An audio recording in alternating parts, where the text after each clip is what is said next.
बारिश की वो रात आज भी उस गांव के लोग नहीं भूल पाए, क्योंकि हर साल एक ही तारीख को एक पुरानी पीली स्कूल वैन अंधेरे रास्ते पर नजर आती है।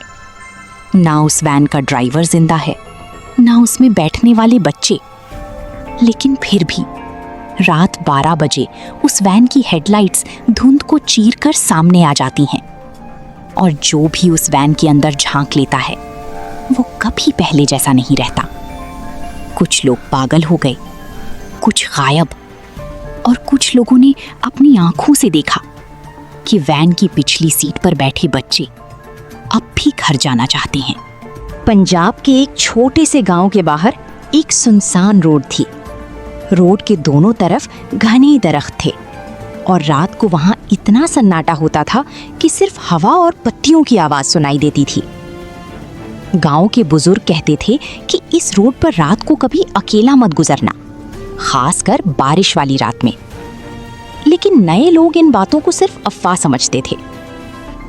10 साल पहले इसी रोड पर एक स्कूल वैन का खौफनाक एक्सीडेंट हुआ था। वैन में 8 बच्चे थे, एक ड्राइवर और एक टीचर। सब लोग स्कूल पिकनिक से वापस आ रहे थे। उस दिन भी बहुत तेज बारिश हो रही थी। रोड फिसल चुकी थी और जंगल की मोड़ पर अचानक वैन का बैलेंस बिगड़ गया।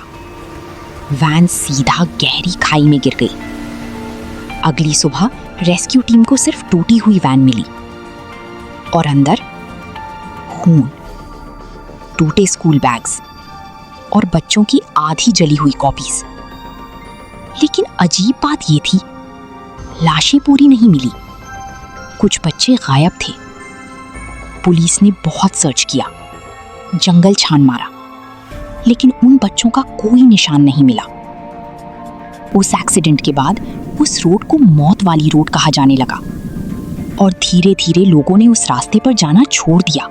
एक्सीडेंट के 1 साल बाद गांव का एक आदमी रात को शहर से बाइक पर वापस आ रहा था। मौसम बिल्कुल वैसे ही था। काली रात, तेज बारिश, बिजली की चमक। जब वो जंगल वाले मोड़ के पास पहुंचा, उसने दूर एक स्कूल वैन देखी, पुरानी पीली वैन। उसकी हेडलाइट्स हल्की हल्की ब्लिंक कर रही थी। आदमी ने सोचा शायद किसी की वैन खराब हो गई है। वो मदद के लिए पास गया, लेकिन जैसे ही वो वैन के करीब पहुंचा, उसका खून जम गया। वैन के अंदर छोटे छोटे बच्चे बैठे थे। उनके कपड़े पुराने और गीले थे, चेहरों पर मिट्टी और खून लगा हुआ था, और सब के सब चुपचाप उस आदमी को देख रहे थे। एक भी बच्चा ब्लिंक नहीं कर रहा था। ड्राइवर सीट पर एक आदमी बैठा था, जिसका सर स्टीयरिंग पर झुका हुआ था, और उसकी माथे से खून टपक रहा था। अचानक वैन के अंदर की लाइट जल गई, और पिछली सीट पर बैठी एक बच्ची धीरे से मुस्कुरा दी। उसके दांत पूरे काले थे। आदमी डर की मारी पीछे हटा, लेकिन तभी वैन का दरवाजा खुद ब खुद खुल गया, और अंदर से बच्चों के गीले हाथ बाहर नजर आए। उस रात के बाद वो आदमी कभी नॉर्मल नहीं रहा। कहता था वो बच्चे घर जाना चाहते हैं। फिर एक दिन वो भी गायब हो गया। इस वाकये के बाद हर साल उसी तारीख को लोगों ने वो वैन देखनी शुरू कर दी। कभी रोड के किनारे, कभी जंगल के अंदर, कभी धुंध के बीच। लेकिन सबसे डरावनी बात ये थी, वैन सिर्फ उन लोगों को नजर आती थी जो अंदर से टूट चुके होते थे, जिन्हें किसी चीज का दर्द होता था, जैसे वैन उन्हें बुला रही हो।